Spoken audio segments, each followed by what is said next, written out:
Episode 4, Foundations Where Every Building Begins. Welcome to Samson Construction TV. Today, we're talking about the single most important part of any structure, the foundation.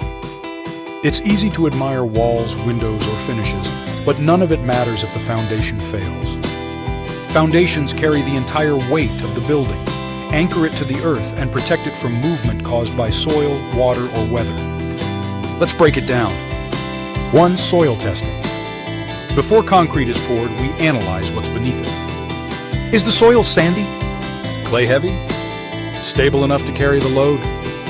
Getting this wrong means cracks, shifting, or worse down the line. 2. Proper reinforcement.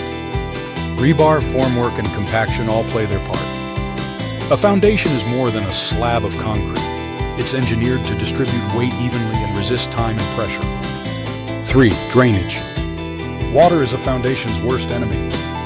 That's why drainage systems, waterproofing, and grading matter. A dry foundation is a strong foundation.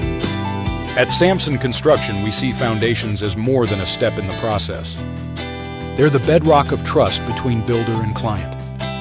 You may never see the foundation once the project is done, but every secure step you take inside that building will be thanks to it. Strong foundations mean strong buildings. That's where everything begins.